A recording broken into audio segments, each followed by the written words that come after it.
বহুদিন আগের কথা। এক গাঁয়ে বাস করত এক সুখী দম্পতি। তারা সুখী বটে, কিন্তু তাদের মনে বড় কষ্ট। তাদের কোল আলো করে কোনো সন্তান ছিল না বলে তাদের ভারী দুঃখ। একদিন, কি গো, বলি জমিতে যাবে না? বেলা গড়িয়ে এলো যে, দেখেছো? দেখেছি মালতী, দেখেছি। জমিতে যাব, কিন্তু আজ শরীরটা ম্যাচ ম্যাচ করছে গো। মনে হয় জ্বর আসবে, কিন্তু জমিতে না গেলেও না। জ্বর আসবে কি গো? জ্বর তো এসেই পড়েছে, কপালটা পুড়ে যাচ্ছে। আসো দেখিনি, মাথায় পানি দিয়ে দিই। পানি দিলে হবে বলো দেখিনি? জমিতে যেতে হবে নে। পাশের বাড়ির বাদলের কপালখানা দেখেছ? তার দুটো ছেলে। তার রোগবালাই হলে তার ছেলেরা কেমন মাঠে গিয়ে কাজ করে। আমার তো আর ছেলে নেই যে গিয়ে কাজ করে দিবে। বিধাতা কি আমার ঘর আলো করে তোমার কোলে একটা সন্তান দেবে না গো গিন্নি? দেবে গো দেবে, ধৈর্য ধরো। দেখবে বিধাতা একদিন তোমার ঘরে একটা রাজপুত্র দেবে। রাজপুত্র এসে তোমার আমার সব দুঃখ খুঁটিয়ে দেবে। এবার উঠো দেখিনি, উঠো। এই বলে মালতী সজলকে উঠিয়ে ঘরে নিয়ে যায়।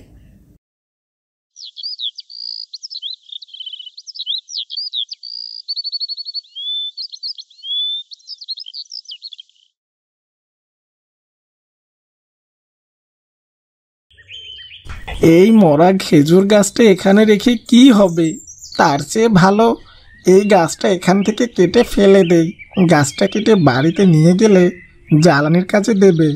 এখানে শুধু শুধু অনেকটা জায়গা জুড়ে গাছটা দাঁড়িয়ে রয়েছে। বাদল একটি কুড়াল দিয়ে গাছটিতে কোপ বসিয়ে দেয়, কিন্তু এ যেন এক আশ্চর্য চমক ঘটে। গাছটির বাদলের কুড়ালের কোনো আঘাত লাগে না। সেই গাছটিতে আঘাত করে, গাছটি ততই যেন শক্ত হয়ে দাঁড়িয়ে থাকে। গাছটিতে কোনো আঘাত না লাগায় বাদল ভীষণ অবাক হয়ে যায়। আরে, এই গাছটিতে কোনো আঘাত লাগছে না কেন? আমি তো এই খেজুর গাছটাতে আঘাত করতেছি, কিন্তু আমার মনে হচ্ছে আমি যেন লোহার কোনো বস্তুর উপরে আঘাত দিচ্ছি। এটা কোনো কাঠের মরা খেজুর গাছ নাকি লোহার খাম্বা? কিছুই তো বুঝতেছি না। এই কেমন রহস্যময় খেজুর গাছ রে বাবা।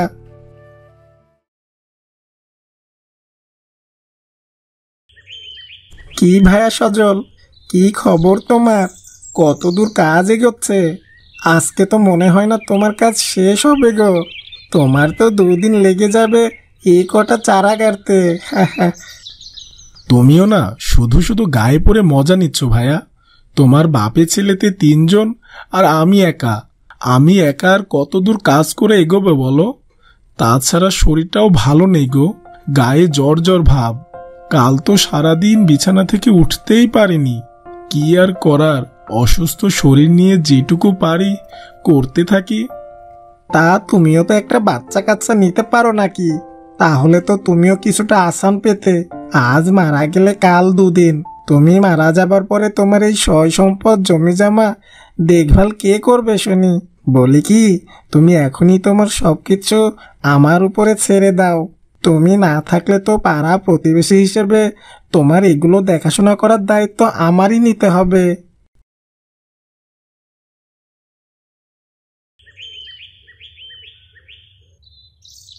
এই যা, জিরোতে জিরোতে কখন যে ঘুমিয়ে পড়েছি বুঝতেই পারিনি। এখন তো বেলা প্রায় শেষের দিকে। এখন আর কতটুকু কাজ করতে পারবো না। আজ নিজের একটি ছেলে নেই বলে মানুষের কত কথা শুনতে হয়। মানুষ আমাকে নিয়ে কত হাসি তামাশা করে, এমনকি আমার জমি জমার উপরেও নজর দেয়। হে বিধাতা, তুমি আমার ঘর আলো করে একটি বাচ্চা দাও। আমার যে কিচ্ছুটি ভালো লাগে না বিধাতা। ওহে চাষি, তোর কি হয়েছে রে? এই ভর সন্ধ্যাবেলা তুই আমাদেরকে বিরক্ত কেন করছিস? বলি, কান্না করার জন্য আর কোনো জায়গা পেলি না? শেষমেশ কিনা আমাদের কানের কাছে এসে তোর কান্না করতে হবে? তোদের মানুষের ছানার জন্য একটু ঘুমিয়েও শান্তি নেই। আহ ভাই, তুইও না দেখছিস মানুষের ছানাটা এমনিতেই কান্না করছে, তার উপরে তুই ওকে শুধু শুধু ধমকে ওর মনটা আরো ভেঙে দিচ্ছিস। দিদি, তুই এই মানুষের ছানার পক্ষ নিয়ে কথা বলছিস? এ মানুষের ছানাকে এখান থেকে বের করে দে দিদি। আমাদের কাজ আমাদেরকে শান্তভাবে করতে দিতে বল। ও কেন আমাদেরকে বিরক্ত করছে? ওকে এখান থেকে তাড়িয়ে দে দিদি।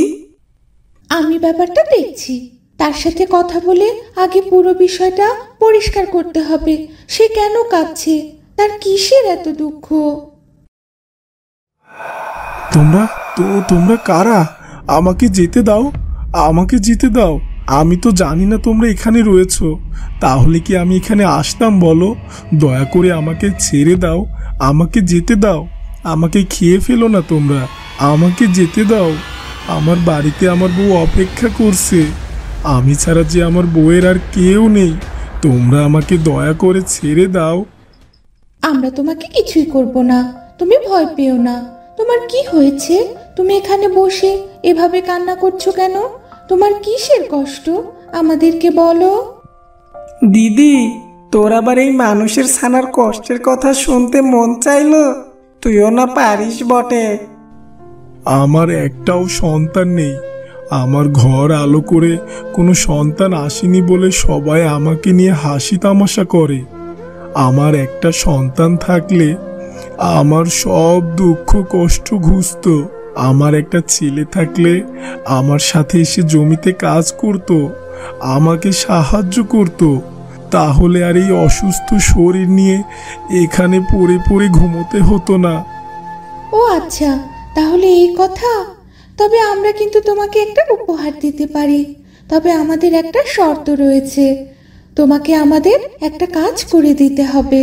যদি তুমি সে কাজটা ভালোভাবে করতে পারো, তাহলেই তুমি উপহারটা পেতে পারো। আর আমরা তোমাকে যে উপহার দেব, সেটা পেলে তোমার সব দুঃখ কষ্ট ঘুচে যাবে। তোমরা আমাকে উপহার দেবে বলছো? তাতে আমি ধন্য গো। তোমাদের উপহার আমার লাগবে না। তোমরা বলো আমাকে কি করতে হবে, দেখি যদি তোমাদের কোনো কাজে আসতে পারি, তাতেও মনটা খুশিতে ভরে যাবে গো। শোনো তবে, গায়ের উত্তর দিকের জঙ্গলে বিশাল এক কাঁটাফল গাছ রয়েছে। সেই গাছে অনেক কাঁটা, আর সে গাছে একটাই কাঁটাফল ধরে রয়েছে। তুমি যদি সব কাঁটাগুলো ভেদ করে গাছ থেকে ওই ফলটা এনে এই খেজুর গাছের ভিতরে ফেলতে পারো, তাহলে সাথে সাথে তুমি একটি মূল্যবান উপহার পাবে। ঠিক আছে, আমি এখনই যাচ্ছি। তবে আমি কোনো উপহারের লোভে পড়ে যাচ্ছি না গো। আমি ওই ফলটা এনে দেবই দেব। তোমরা আমার ফেরার জন্য অপেক্ষা করো, আমি আসছি। ডাইনিদের দেওয়া বর্ণনা অনুযায়ী সজল উপর দিকের জঙ্গলের দিকে সেই কাঁটাফল গাছের কাছে যায়, কিন্তু গাছটিতে অনেক কাঁটা। সজল কিভাবে ফলটা পেরে আনবে কিছুই বুঝতে পারছিল না। তারপর, না, আমাকে ভয় পেলে হবে না। আমাকে যেভাবেই হোক ফলটা পেরে আনতেই হবে। কিন্তু কিভাবে এই কাঁটাগুলো বেয়ে আমি ফলটার কাছে পৌঁছাবো? হে বিধাতা, তুমি সহায় হও বিধাতা।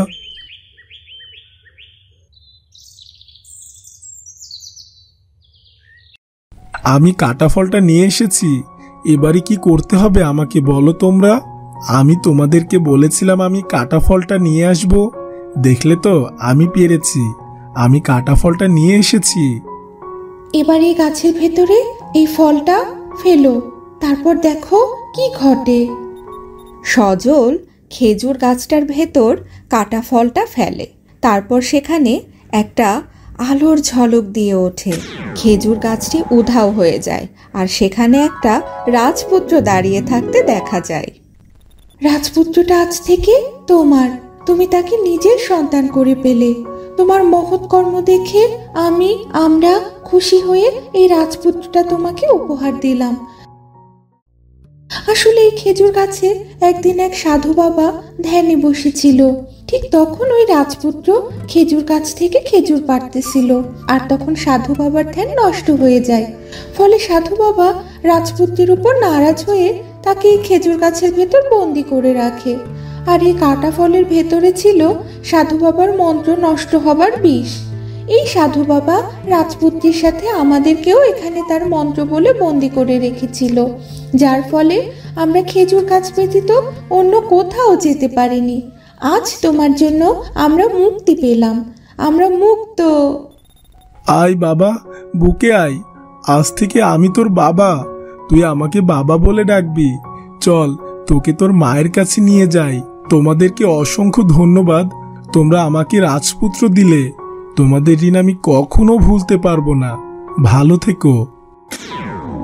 তারপর সজল রাজপুত্রকে নিয়ে বাড়ি চলে যায়। কই গো মালতী, এই দেখো কাকে নিয়ে এসেছি। আমাদের পুত্র নিয়ে এসেছি। আজ থেকে কেউ আমাদের নিয়ে হাসি তামাশা করতে পারবে না।